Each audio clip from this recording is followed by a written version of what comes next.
지난주에 우리가 하나님의 뜻을 오해했다라는 제목으로 말씀을 나눴거든요. 오늘은 그 두 번째로 우리 하나님의 뜻을 그동안 오해했다, 그러한 주제로 또 말씀을 드리고자 합니다. 여러분, 지난주에 제가 드렸던 말씀은 이것이었는데요. 많은 신자들이, 크리스찬들이 그동안 하나님의 뜻을 찾는다고 말하면서도 하나님의 뜻을 오해했다, 그렇게 말씀을 드렸거든요. 크게 두 가지였는데, 첫 번째는 우리가 기도하면 하나님께서 우리를 향하신 구체적이고 개별적인 뜻을 다 알려주신다라는 생각은 오해입니다. 말씀을 드렸죠. 기도한다고 해서 다 알 수 없어요. 그래서 제가 드렸던 말씀은 하나님의 뜻은 세 가지인데, 첫 번째는 주권적인 뜻입니다. 하나님께서 홀로 사람의 도움 받지 아니하고 제한 없이 그가 주권적으로 뜻을 행사하시는 거예요. 천지 창조가 그렇고 십자가를 통한 구원 계획이 그렇습니다. 근데 하나님의 두 번째 뜻은 뭐였죠? 보편적이고 궁극적인 뜻이 있다는 것입니다. 온 인류를 향하신 하나님의 명확한 뜻이 있어요. 이 뜻은 드러났습니다. 그것은 하나님을 사랑하고 이웃을 우리처럼 사랑하고, 그리고 거룩하고, 그리고 기뻐하고 감사하고 기도하는 것이라 말씀을 드렸어요. 그리고 하나님의 계명을 순종하는 것입니다. 이것은 하나님께서 자기의 뜻을 폭로하시듯이 명확하고 선명하게 보여주셨어요. 근데 세 번째, 구체적이고 개별적인 뜻이 있다고 그랬죠. 우리 한 사람 한 사람을 향하신 하나님의 계획, 그것은 전도서 말씀처럼 이 형통할 때도 있고 공부할 때도 하나님께서 두 가지를 병행하게 하시는데, 사람이 그 장래의 일을 알지 못하도록 숨기셨다라고 말씀을 드렸어요. 성경의 인물들 대부분이, 아브라함도 자기가 어디를 가야 될지 알지 못했고, 요셉도 13년 동안 자기가 왜 그런 밑바닥 인생에서 꼬인 인생을 살아야 되는지 알지 못했어요. 다윗도 목동 시절에서 왕이 될 것이라고는 상상도 하지 못했습니다. 그 이후의 삶도. 바울도 마찬가지였습니다. 그러니까 이 성경의 인물들도 하나님께서 그의 앞의 장래의 일들을 숨기신 거예요. 많은 경우에. 그래서 우리가 그 뜻을 다 알 수 없습니다. 그렇죠? 두 번째로는 우리 하나님께서 오해한 것은, 하나님의 우리를 향하신 뜻은 늘 평안하고 늘 축복되고 늘 아무런 힘든 일 없는 그런 순탄대로가 아니라고 그랬죠. 힘들고 어려울 수 있습니다. 막히고 다칠 수 있어요. 모든 길이 다 열린다고 해서 하나님의 뜻이 아닐 수 있고, 다친다고 해서 또 하나님의 다칠지라도 하나님의 뜻일 수 있습니다. 여러분들이 그것을 성경의 인물들을 통해서 보셔야 되는 거예요. 근데 제가 말미에 어떤 말씀을 드렸냐면, 그러면 우리가 하나님의 뜻을 알 수 없다면 우리가 택해야 되는 전공, 우리가 가야 되는 대학, 우리가 이제 어플라이해야 되는 직장, 앞으로 가야 될 진로들, 어디로 이사를 가고 어디서 살아야 되는지, 그것을 과연 알 수 없는 것인가? 그렇진 않습니다. 이 빌립보서 2장 말씀에, 하나님은 너희 가운데에서 행하시는 일은 하나님이시니 그가 그의 기쁘신 뜻을 위하여 여러분들 안에 소원을 두고 행하게 하신다고 말씀하셨어요. 여러분, 하나님께서 우리에게 소원을 두고 행하게 하시는 거예요. 그 뜻을 잘 살펴야 됩니다. 그래서 제가 우리 자녀들, 아이들 이 진학 상담을 할 때 늘 그런 얘기를 해요. 하나님께서 우리에게 소원을 두고 행하게 하시는데, 너희들이 전공을 택할 때, 또 그 앞에 진로를 택할 때 이 세 가지 원칙을 지켰으면 좋겠다. 하나는 너희가 좋아하는 것 해라. 이 마음에 소원을 두고 행하게 하시거든요. 그러니까 자기가 좋아하지 않는 것을 강압적으로 억지로 하지 않으십니다. 일단은 마음에 소원을 주시는 거예요. 좋은 것. 근데 좋은 것이라고 해서 다 할 수 있는 것 아니죠. 두 번째는 잘하는 것 해라. 여러분, 학생들이 다 축구를 좋아한다고 해서 남학생들이 다 축구 선수가 되는 거 아닙니다. 발군의 기량이 있어야지, 이 아웃스탠딩 해야지 축구 선수가 되는 것이거든요. 좋아하지만 그 중에서도 잘할 수 있는 것. 세 번째가 중요합니다. 세 번째는 이제 하나님의 나라에 기여할 수 있는 것. 하나님의 궁극적인 뜻을 행할 수 있는 것. 많은 사람들을 사랑하고 많은 사람들을 섬길 수 있는 것. 자기가 택한 직장과 자기가 택한 전공으로 사람들을 사랑하고 섬기는 것. 그것이 굉장히 중요합니다. 그래서 제가 이 세 가지 얘기를 하고네요. 사랑 여러분, 하나님은 우리 가운데 소원을 두고 행하게 하시는 하나님이십니다. 근데 여러분 주의해야 될 것이 있습니다. 무엇이냐면 우리의 뜻이 앞서서는 안 돼요. 우리 안에 소원을 두고 행하게 하시지만 그 앞절에 뭐라고 말하고 있냐면 그의 기쁘신 뜻을 위하여 너희 가운데 소원을 두고 행하게 하신다고 했어요. 다시 말하면 그의 기쁘신 뜻이 우선적인 것입니다. 우리의 뜻, 나의 계획이 우선되는 것이 아니라 하나님의 그 기쁘신 뜻 안에서 우리 안에 주시는 소원을 가지고 행하는 거예요. 전공도 택해야 되고 대학도 택해야 되고 직장도 가야 되는 것입니다. 사랑하는 여러분, 그래서 제가 처음으로 드리고 싶은 말씀은 하나님은 그의 기쁘신 뜻을 행하게 하기 위해서 우리에게 소원을 두고 행하게 하신다는 것입니다. 근데 여러분, 이제 두 번째로 말씀을 드리고 싶은데요. 두 번째 말씀은 그것입니다. 우리 안에 소원이 있고 그 소원이 하나님의 기쁘신 뜻인다 할지라도 이것을 간절히 원하고 심히 원한다 할지라도 길이 막힐 수 있다는 것입니다. 다시 한번 말씀드리면 우리가 원한다고 해서 길이 다 열리는 것이 아니라 얼마든지 길이 막힐 수 있다는 거예요. 오늘 본문을 얘기하고 싶은데요. 사도 바울은 로마에 가서 선교하고 싶었습니다. 그것은 하나님의 기쁘신 뜻이었고 사도 바울도 원하는 것이었어요. 그래서 오늘 본문 13절에 이렇게 말합니다. 내가 여러 번 너희에게 가고자 한 것을 너희가 모르기를 원치 아니한다. 내가 여러 번 너희들에게 가고자 했다. 그러나 지금까지 길이 막혔다는 것입니다. 여러분, 사도 바울은 간절히 원하고 있어요. 11절에 보면 내가 너희를 심히 보기 원한다. 간절히 보기 원한다고 했어요. 근데 길이 막히는 것입니다. 그것은 하나님의 기쁘신 뜻이기도 했어요. 근데 길이 막히는 것입니다. 그렇죠? 그래서 오늘 우리 본문을 통해서 우리가 생각해야 될 것은 하나님의 기쁘신 뜻이기도 하고 여러분들이 그 뜻 안에서 간절히 원한다고 해서 길이 다 열리는 것이 아닙니다. 길이 여러 번 막힐 수 있어요. 닫힘의 연속, 막힘의 연속일 수 있는 것입니다.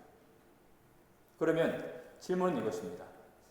사도 바울이 로마에 그렇게 여러 번 가고 싶어 했고 그것을 그들을 위해서 오랫동안 기도했는데 왜 길이 열리지 않았을까? 하나님의 뜻이기도 한데 내가 너는 로마에 가야 될 것이다 라고 하나님께서 여러 번 말씀하셨는데 왜 길이 열리지 않았을까? 왜 여러 번 막혔을까? 왜 그랬을까요? 어떤 분들은 이 사도 바울이 지금 로마서를 고린도에서 쓰고 있거든요. 고린도에서 질병에 걸려서 너무 약해서 몸져 누워가지고 로마로 가지 못했을 것이다라고 얘기하시는 분들도 있습니다. 바울에게는 그런 약한 것이 있었죠. 육체의 가시가 있었습니다. 안질이 심했어요. 쉽게 분간하기 어려울 정도로 안질도 심했고 몸도 쇠약했습니다. 근데 여러 번 길이 막힌 것은 그것은 아니라 생각이 들어요. 이 본문에 나와 있지 않지만 저 멀리 로마서 맨 말미 15장에 나와 있습니다. 15장 말씀을 좀 볼까요? 15장 22절에 보시면 사도 바울이 로마에 그렇게 가고 싶었지만 여러 번 길이 막혔다고 그랬죠? 왜 막혔냐면 이제는 이 지방에서 일할 곳이 더 이상 없고 무슨 뜻입니까?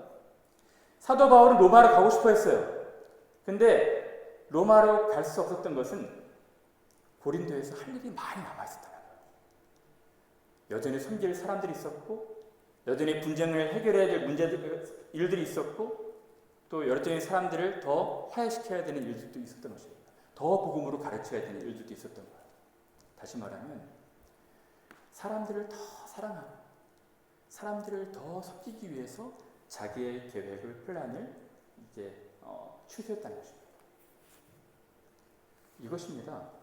여러분, 사도 바울이 지금 로마에 가고자 했지만 가지 못했던 것은 할 일이 많이 남아있었던 거예요. 제가 이것을 어떻게 설명하면 좋을까 고민해 보다가 한 예가 생각났는데, 여러분 예전에 드라마에서 되게 유명했던 그 허준이라는 드라마가 있었거든요. 여러분 그 허준의 인물이 잘 아시죠? 이 허준이라는 사람은 의사가 되고 싶어 했어요. 의원이 되고 싶어 했습니다. 그래서 이제 조선시대에 살았는데 과거를 보러 한양으로 가려고 했죠. 가는 도중에 한 주막에서 일행들과 함께 하룻밤을 지냈어요. 근데 그 동네 그 마을에 괴질이 돌아서 많은 사람들이 신음하며 힘들었던 것입니다. 그래서 환자들을 돌봤어요. 이 환자, 저 환자. 근데 날이 새고 다른 일행들은 과거를 보기 위해서 한양으로 다 떠났는데 자기는 환자를 남겨둘 수가 없었던 것입니다. 그래서 환자 돌보느라 시험을 못 치른 거예요. 자기는 그 시험보다, 진급보다 이 환자를 돌보는 것이 더 중요했던 것입니다. 사도 바울이 지금 그런 심정이었던 것입니다. 여러분, 선한 사마리아인의 비유 아시죠? 레위인도 자기 갈 길이 바쁘다고 갔고 제사장도 자기 길을 찾아갔지만 선한 사마리아인은 자기의 그 다음 여정이 있었고 계획이 있었지만 다 포기하고 그 환자를 강도 맞은 사람을 정성껏 치료했습니다. 여관에 데려다 주고 많은 시간과 에너지를 들였거든요. 바울이 그런 상황에 있었던 것입니다.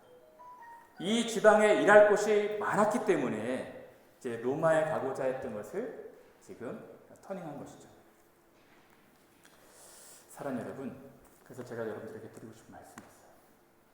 여러분, 하나님의 여러분들 향하신 기쁘신 뜻이고 여러분들도 그것을 소원한다고 할지라도 하나님이 여러분들의 길을 막으신다면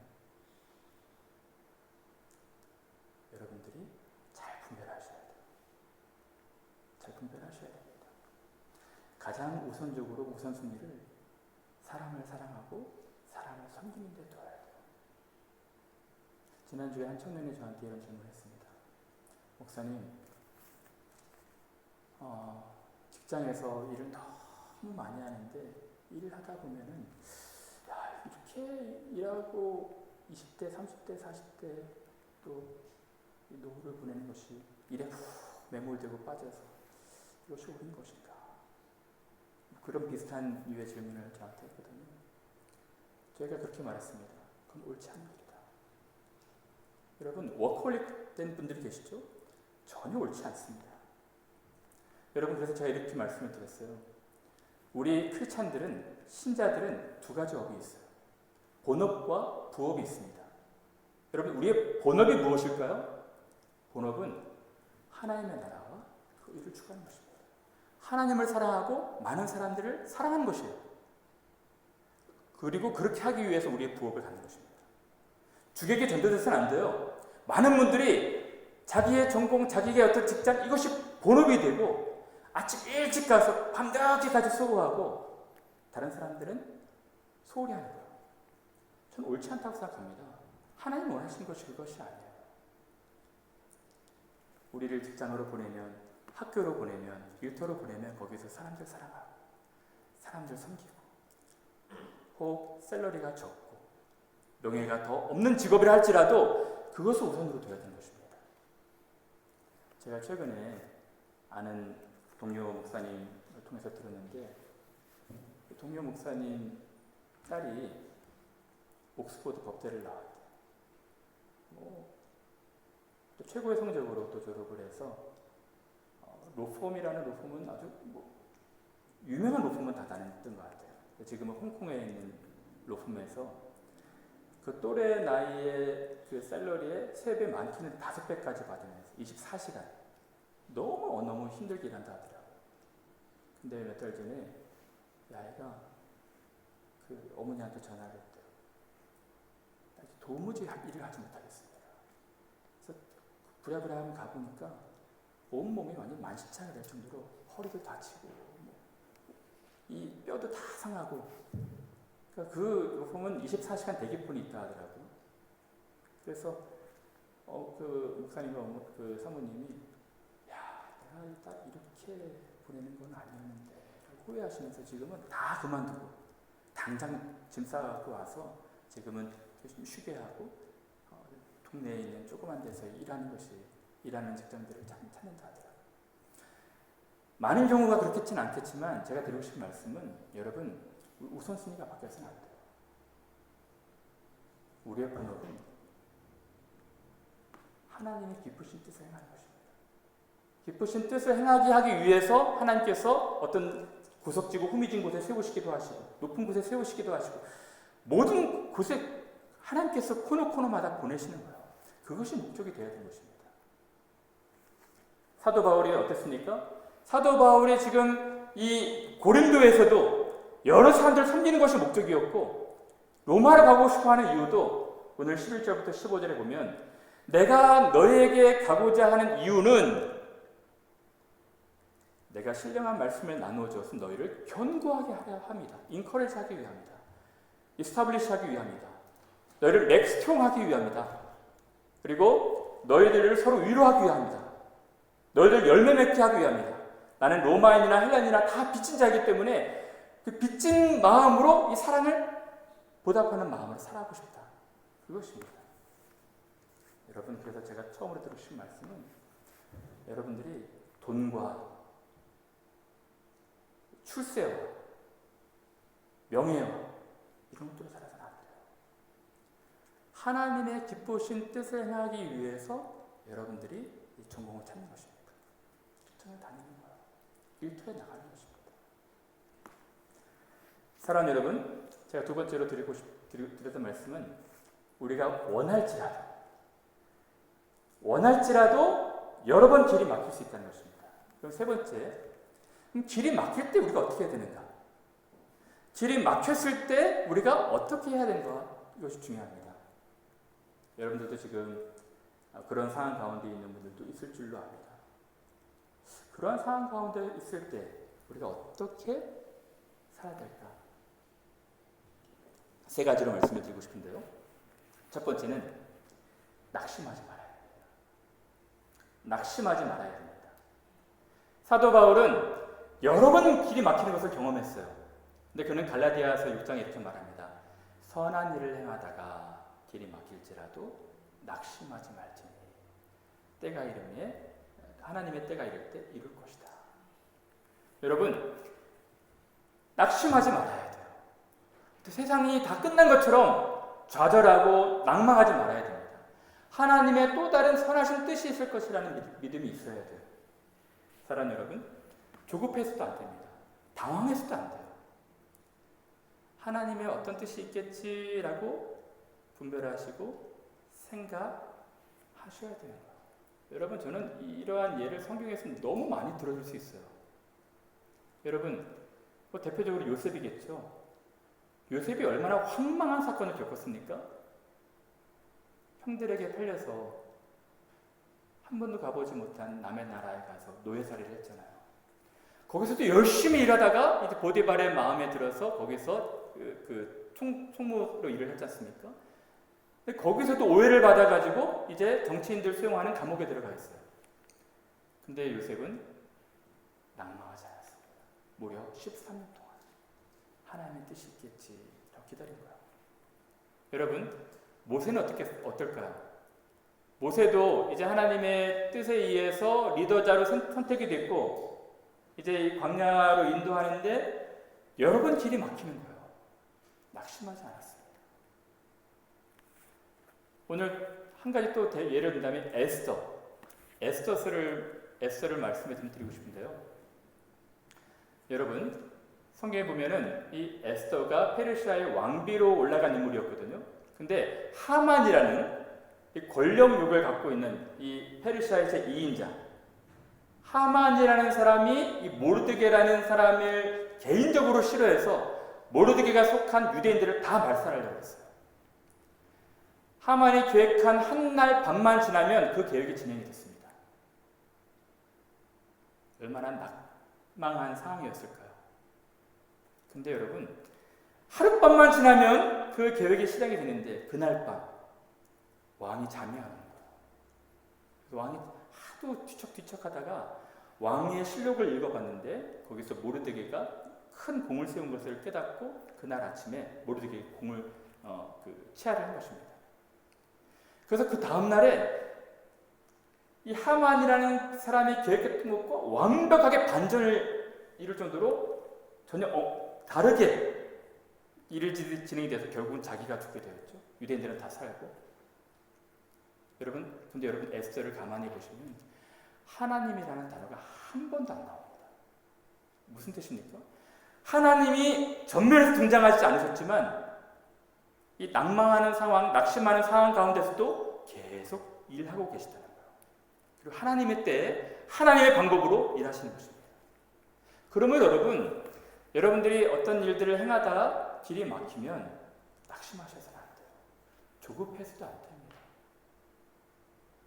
그럼 여러분들이 해야 될 것이 무엇일까? 두 번째는 하나님을 신뢰하는 것입니다.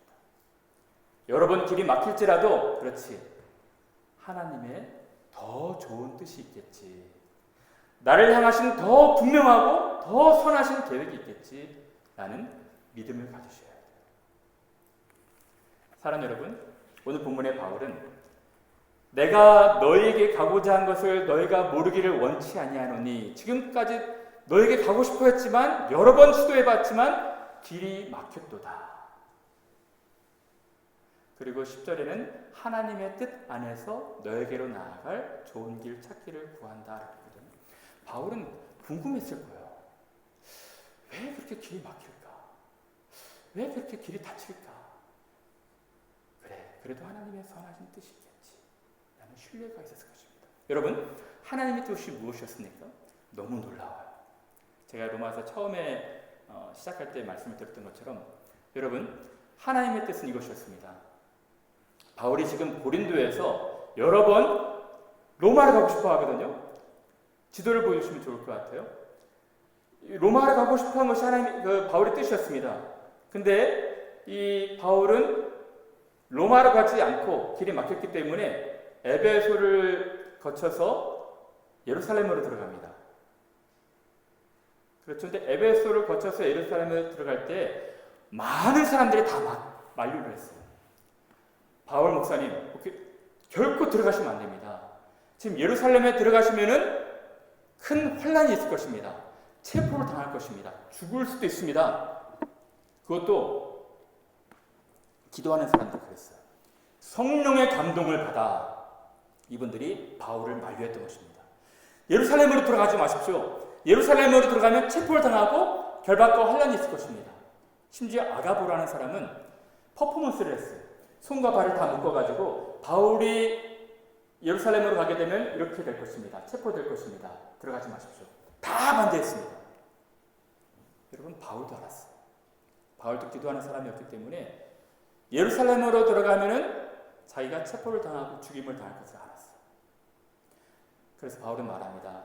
예루살렘으로 가면 결박과 환란이 나를 기다리지만, 근데 바울의 해석은 달랐습니다. 하나님의 뜻이 있을 것이다. 그것이 너무 힘들고 어려운 길이지만 그곳에 가면 반드시 하나님의 선하신 뜻이 있을 것이다 라고 믿었어요. 그리고 다른 사람들의 만류를 제치고 예루살렘으로 간 것입니다. 어떻게 되었을까요? 모든 사람들의 성령의 감동으로 예언했던 것처럼 체포를 당했어요. 체포를 당하고 거기에 3년 동안 머물게 됩니다. 여러분, 이것이 바울이 생각지도 예기치도 못한 하나님의 선하신 뜻이었어요. 여러분, 체포를 당하지 않았다면 바울은 거기서 테러를 당했을 것입니다. 바울을 죽이고 싶어 했던 유대인들이 너무 많았거든요. 심지어는 바울을 죽이기까지는 먹지도 마시지도 않기로 결의한 40명이 있었습니다. 바울은 분명히 테러를 당했을 거예요. 근데 로마 군대 천부장의 호의를 받은 거예요. 로마인들의 호의를 받아가지고 테러에서 보호가 된 것입니다. 신변이 보호가 된 거예요. 하나님의 뜻이었습니다. 근데 여러분, 이 3년이라는 기간이 너무 탁월했던 것이요. 이 바울이 로마서를 고린도에서 쓰고 베베를 통해서 로마에 보내거든요. 근데 이 당시에 로마는 유대인과 로마인들이 서로 분열하고 갈등했다고 그랬죠. 이 3년 동안 바울의 복음서, 로마서를 읽으면서 이분들이 다시 회복하고 갈등이 다시 봉합이 되고 놀라운 교회로 회복이 되고 있는 거예요. 그리고 사도 바울이 이 3년 뒤에 이제 다시 죄수의 신분으로 로마로 가거든요. 로마를 가서 거기서 2년 동안 가택연금을 당합니다. 가택연금을 당하면서 자유롭게 로마 교인들을 만날 수 있었던 거예요.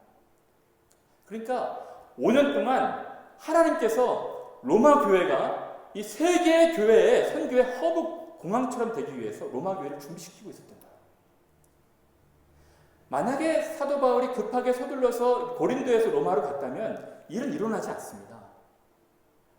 하나님이 그의 타임테이블로 계획하셔서 이것을 막으셔서 하나님의 선하신 뜻으로 5, 6년 뒤에 가게 하십니다. 놀랍지 않습니까?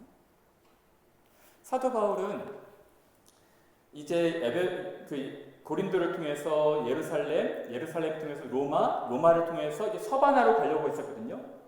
서바나는 당시에 땅끝이라고 알려진 스페인이었습니다. 근데 하나님께서 모든 선교 계획을 바울보다 더 멋지게 짜고 계셨던 거예요. 바울은 몰랐겠죠. 어떻게 알았겠습니까? 그러나 바울이 유일하게 기도했던 것은 어떠하든지 하나님의 뜻 안에서 너에게로 나아갈 좋은 길 얻기를 구하고 있었던 것입니다. 사랑하는 여러분, 그래서 여러분들도 그렇게 하셔야 돼요. 여러분, 길이 여러분들 생각대로 다 열린다고 해서 하나님의 뜻이 아닐 수 있습니다. 열려도 하나님의 뜻이고 닫혀도 하나님의 뜻일 수 있어요. 원망하거나 낙심해서는 안 됩니다. 하나님 신뢰하셔야 돼요. 여러분, 바울은요, 이 다메섹 도상에서 회심했잖아요. 회심하고 나서, 저는 처음에 신학 공부할 때 회심하고 나서 바로 선교사로 투입된 줄 알았어요. 천만에.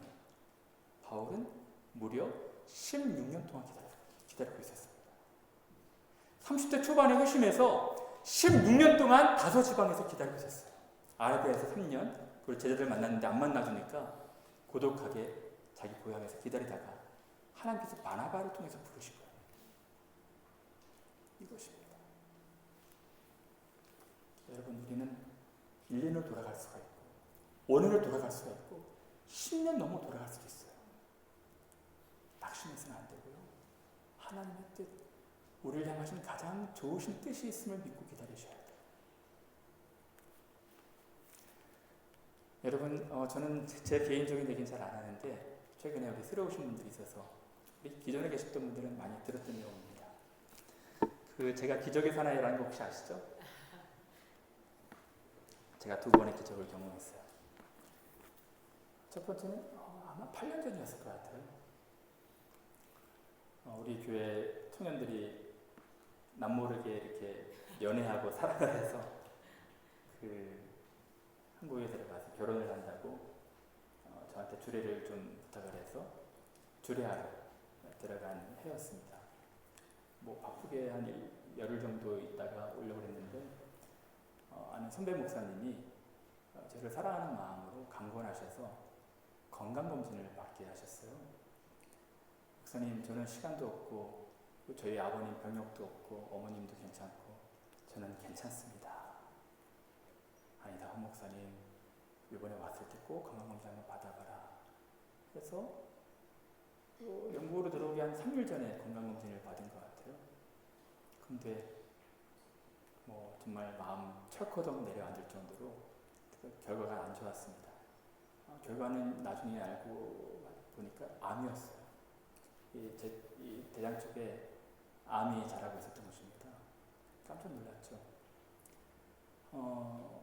전혀 그런 증상도 없었는데, 그래서 거기서 치료받을 수 없고 진단서를 영문으로 좀 떼어달라고 해서 여기 와서 8번의 검사를 받고 4시간의 수술을 해서 이제 이 암 부분을 오래 냈는데 닥터가 얘기하기를 정말 럭키하다. 초기 암이라는 것입니다. 그래서 이건 대장 직장 쪽에 있었기 때문에 발견할 수도 없는 부위에 있었다는 거예요. 통증도 없을 것이고. 근데 한국에서 발견됐을 때는 6mm였는데 여기서 몇 개월 지나서는 2cm까지 자란 것입니다. 굉장히 이렇게 속도가 빨랐던 것 같아요. 그래서 제가 그때 놀랐죠. 순간 낙심할 수 있는 상황이었지만 정말 하나님께 감사하게 되었어요. 우리 교회 청년들이 결혼하지 않았으면 한국에 안 갔을 것이고 선배 목사님이 강권하지 않았으면 병원도 가지 않았을 텐데 정말 감사하다. 하나님께서 홍 목사 아직은 네가 올 때가 아닌 것 같다. 더 많이 내라. 그래서 기회를 주시는 것이구나 라는 생각을 하게 되었어요. 그 뒤로는 제가 인생을 진지하게 생각하게 되었습니다. 더 주어진 시간을 최선을 다해서 주님 섬기겠다라는 생각을 하게 되었어요. 두 번째가 좀 더 저희 아들한테는 좀 황망한 사건이었는데 한 3년 전이었던 것 같아요. 그 예배 마치고 한 5시경에 집으로 돌아가는 그 길에 그 코너에서 역주행하는 차를 만났어요. 그래서 저도 한 50마일로 달리고 반대편에서 오는 차도 50마일 달려서 갑자기 그 코너에서 교통사고가 난 건데 반파사고였습니다. 아예 나중에 보니까 차 반이 다 날아가거든요. 헬리콥터도 오고 앰뷸런스도 선회들도 오는 완전히 사망사고였습니다.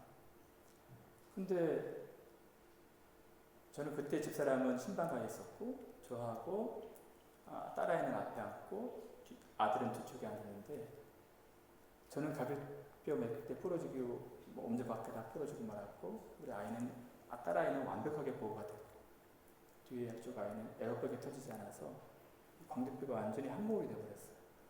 비대칭이 되어버렸던 것입니다. 저희는 더 놀랐죠. 사실은 우리 아들이 그때 막 의식도 잃었고 계속 코피가 나고 목뼈가 부러지지 않았나 싶어가지고 의식이 없었어요. 너무 놀랐죠. 낙심할 만한 상황이었습니다. 근데 그때 여기 영국은 입원을 하지 않으니까 다 집에 돌아와서 함께 예배하게 되었어요. 우리 오늘 이런 사고를 당했는데 하나님의 뜻이 어디에 있는지 한번 기도해보자. 감사할 조건들을 찾아보자. 제 기억으로는 한 20여 가지를 감사했던 것 같아요. 우리 아이는 뒤쪽에 앉은 아이는 그 다음날 우리 누나가 시험을 보는데 앞자리에 자기가 안 앉고 누나가 앉게 해주셔서 감사합니다. 그리고 그 교통사고 현장에 바로 뒷차에 간호사가 타고 있어서 응급치료를 하게 해주셔서 감사합니다. 여러 감사할 조건들. 그리고 상대편 운전자가 노부부인데 거기는 에어백이 8개 터져서 완벽하게 보호되셔서 건강하게 해주셔서 감사합니다. 여러 감사할 조건들을 찾았어요. 처음에는 우리를 향하신 하나님의 뜻이 무엇이었을까 고민하게 됐죠. 근데 정말 우리 딸아이의 아들을 보면서 감사할 조건이 생기게 됐어요. 우리 딸아이가 그때까지만 해도 자기 전공을 택하지 못했어요. 어떤 전공을 택할지 고민하고 기도하고 있었거든요. 근데 나중에 우리 딸아이가 대학 진학할 때 그 자기소개서 내용을 보니까 처음 쓴 내용이 이 학교에 또 의학을 진학하게 되는 이유가 우리 아빠가 암에 걸렸었고 교통사고를 당했는데 이 치료하는 과정에서 의사들이 너무 멋져 보이더라. 이 생명을 살리는 일들이 참 귀해 보이더라. 이러한 그 동기를 갖게 된 것 같아요. 어쨌든 감사했죠. 그리고 우리 아들은 우리 집에서 유일하게 성령의 힘을 빌어서 뷰티도 얻게 됐습니다. 이 비대칭인 줄 알았는데 지금은 더 잘생겨져 버렸어요. 얼마나 감사한지 모르겠어요. 근데 하나님께서 우리 가정에 그렇게 고난의 현장에 몰아넣으셔서 더 견고해지는 믿음이 됐어요. 저는 그 고난이 자랑거리가 됐습니다. 그리고 교인들에게도 고난당할 때 기뻐하십시오. 설득력 있게 말할 수 있게 되었어요. 사랑 여러분, 우리를 향하신 하나님의 뜻은 정확히 우리가 알 수 없어요. 드러나고 노출된 구체적인 보편적이고 궁극적인 뜻은 너무 명확히 알지만 개별적이고 구체적인 뜻은 알 수 없습니다. 찾아가는 거예요. 그리고 낙심하지 않고 신뢰하면서 가는 것입니다. 사랑하는 여러분, 하나님께서 여러분들 향하신 궁극적인 뜻이 있고 또 상황적인 뜻이 있어요. 무슨 말이냐면 이것입니다. 하나님께서 이렇게 한번 말씀해 보신다고 가정해 볼까요? 너는 많은 사람을 돕는 의사가 되었으면 좋겠다. 이것이 하나님의 뜻이에요. 그럼 여러분, 여기서 하나님의 궁극적인 뜻은 무엇일까요? 많은 사람을 돕는 것입니다. 많은 사람을 사랑하는 거예요. 많은 사람을 돕고 사랑하기 위해서 이제 상황적 뜻, 의사가 되는 것입니다. 근데 여러분, 상황적 뜻은 바뀔 수 있는 거예요. 상황에 따라서. 그러니까 이 사람이 어떤 공부보다는 다른 쪽에 또 관심이 많아요. 그럼 많은 사람을 돕는 경찰이 될 수도 있습니다. 많은 사람을 돕는 군인도 될 수 있어요. 교수도 될 수 있습니다. 그리고 컴퓨터 프로그래머도 될 수 있어요. 그 일터와 현장에 가서 많은 사람들을 도와주는. 하나님의 궁극적인 뜻, 궁극적인 뜻이 우리의 최고의 뜻이 되어야 되는 것입니다. 이렇게 한번 얘기해 볼까요? 제가 가정해 볼게요. 제가 여러분들 향한 뜻이 있습니다. 이렇게 제가 이 뜻을 갖고 있다 생각해 봐요. 여러분들은 좋은 신자들이 되기 위해서 성경을 열심히 읽으셔야 됩니다. 하루에 5장 읽으셔야 됩니다. 여기서 궁극적인 뜻은 무엇일까요? 좋은 신자가 되는 거예요. 좋은 신자가 되기 위해서 상황적으로 성경을 매일 같이 5장 읽으라는 것입니다. 근데 여러분들이 이 저의 상황적 뜻을 이해하지 못했어요. 그래서 공부를 안 합니다. 그럼 좋은 신자가 못 되겠죠? 그러면 제가 여러분들한테 공부하기 위해서 숙제를 주는 거예요. 숙제 검사도 하고. 그것을 의도적인 뜻이라고 해요. 허용적인 뜻이라고도 하고. 근데 이 숙제하기 싫은 사람들은 또 저한테 반대를 하겠죠. 우리 목사님 왜 우리한테 숙제를 줘서 우리를 힘들게 합니까? 우리가 얼마나 바쁜지 아십니까? 목사님 하루에 5장 읽을 수가 없습니다. 목사님은 악합니다. 이렇게 반대할 수 있어요? 그렇죠? 그러니까 저의 궁극적인 뜻을 오해한 것이죠. 그러니까 궁극적인 뜻을 여러분들 잘 이해하지 못하니까 제가 그런 의도적인 뜻을 갖게 되는 거예요. 여러분, 이것이 바로 이스라엘 백성들을 향하신 하나님의 뜻입니다. 하나님이 이스라엘 백성들을 향하신 뜻은 애굽에서 나오는 것이었습니다. 가나안으로 들어가는 것이었어요. 가나안으로 들어가서 하나님의 궁극적인 뜻이었고 그 가나안으로 향하기 위해서 상황적인 뜻은 광야로 되신 거예요. 근데 광야에서 지지리도 원망하고 불평하고 그러니까 의도적으로 그들을 훈련시키신 것입니다. 하나님은 악하다. 애굽에 있을 때가 더 좋았다. 하나님 벌하신 거예요. 아시겠습니까? 여러분, 여러분들 향하신 하나님의 선하신 궁극적인 뜻이 있어요. 그리고 여러분, 이 상황적인 뜻은 우리가 이룰 수도 이루지 않을 수도 있고 바뀔 수도 바뀌지 않을 수도 있습니다. 어떤 분들이 이렇게 질문할 수가 있어요. 목사님, 하나님이 제가 교수가 되기를 원하신다면 교수가 되지 못하고 만약에 그냥 하나님께 불순종해서 다른 것이 됐다면 결국은 우리의 구원이 박탈됩니까? 아니면 우리 하나님의 징계를 받겠습니까? 이렇게 질문하는 분들 있죠. 사실은 여기에 대해서는 여러분들이 많이 신학자들이 얘기하지만 저는 이렇게 생각합니다. 하나님이 비록 하나님의 선하시고 개별적이고 구체적인 뜻이 남들에게 봉사하는 교수가 되는 것이라 할지라도 우리의 노력이 못 미쳐서 다른 직업을 택했다 할지라도 하나님은 거기에 대해서 벌하시는 분이 아니에요. 왜 그럴까요? 저는 부모와 자녀 관계를 생각해 봤어요. 부모가 자녀들에게 하신 뜻이 있겠죠? 우리 자녀가 이런 직업을 택했으면 좋겠다라고 생각했지만 자녀가 그 직업을 택하지 못했다고 해서 자녀에 대해서 우리 부모 관계 끊자, 너는 우리 자녀도 아니다 라고 말하시는 부모들이 있을까요?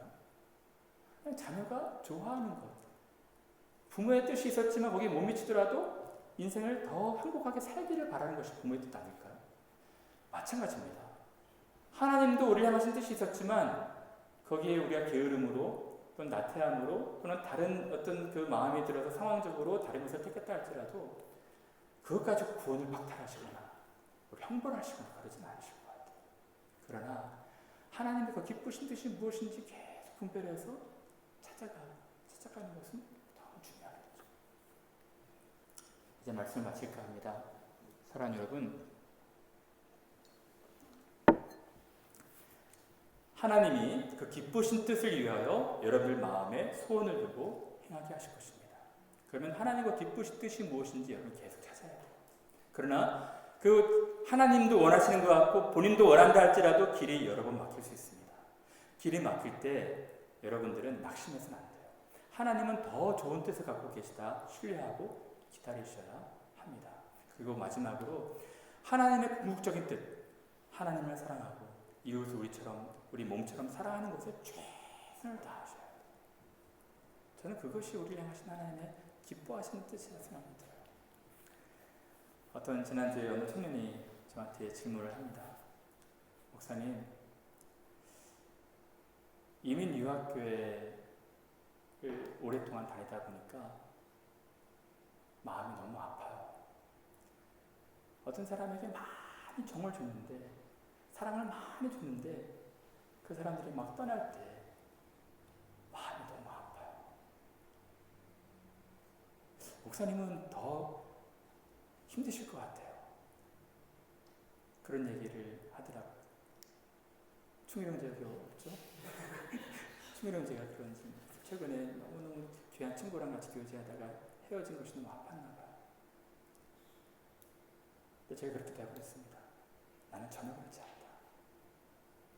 나는 헤어져도 감사하고 더 같이 있고 싶은 마음이 간절하지만 헤어져도 또 다른 축복하는 마음으로 떠나보내요.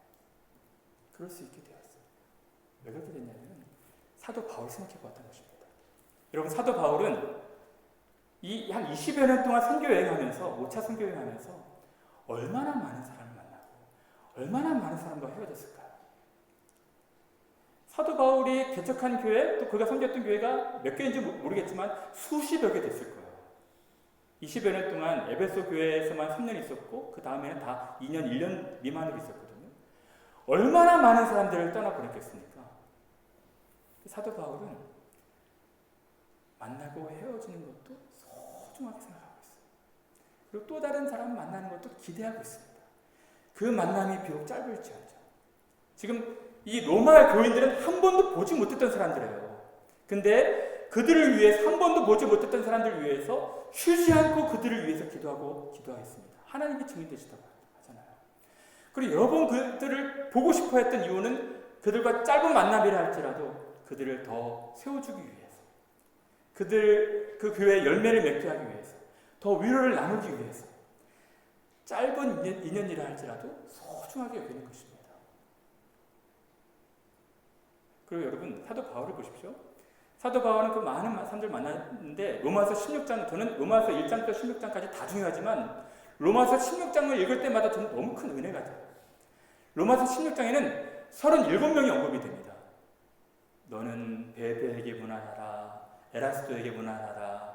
이 사람은 죽기 이르러도 자기를 돌아보지 아니하고 많은 사람들을 사랑하고 섬겼던 사람이다. 나를 정말 너무너무 끔찍하게 사랑했던 귀한 사람이다. 에바브로디도에게 문안하라. 37명이나 언급하고 있어요. 사도 바울에게 있어서 가장 중요한 것은 사랑이었습니다. 자기의 계획을 수정하고 변경할지언정 한 사람 한 사람이 소중했던 거예요. 저는 여러분들이 그랬으면 좋겠어요. 여러분, 어떤 미국에 있는 어떤 교회는 그런다 하더라고요. 짧게 오시는 분들, 1년 오시는 분들은 또 정주면은 또 나오면 좀 마음이 아플 것 같아서 정도 안 준대요. 그래서 그냥 인사도 안 하고 이렇게 있다가 보내는다고 하는데 저는 우리 교회는 그런 교회가 안 됐으면 좋겠어요. 한 사람 한 사람이 소중하고 함께 지내는 기간 동안 섬기고 존중하고 서로 사랑하고 헤어질 때 또 축복하면서 파송하고 또 그리움으로 서로 또 기별을 나누고 그것이 우리를 향하신 하나님의 뜻입니다. 그것이 우리를 향하신 하나님의 선하신 뜻이에요. 주신 사람. 저는 우리 교회 현관에 들어오시는 분들 보면 너무 반가워요. 새로운 분들 너무 반갑고, 서로 사랑하고, 서로 위로를 나누고, 서로 세워주고, 서로 견고하게 해주고, 철을 날카롭게 한 같이 서로 더 선명하게 그리스도 안에서 더 견고해져 가고, 여러분 일터로, 직장으로, 가정으로 보내신 이유도 바로 그것입니다. 사랑이 중요한 것입니다. 여러분 남편과 아내, 배우자, 자녀들, 또 사랑하는 교우들, 일터의 직장의 동료들, 그리고 알지 못하는 모든 다른 교인들도 너무 소중한 마음으로 기도하셨으면 좋겠어요. 사랑하는 여러분, 여러분들께서 이런 하나님의 선하신 뜻을 기쁨으로 행하시는 귀한 되시기를 간절히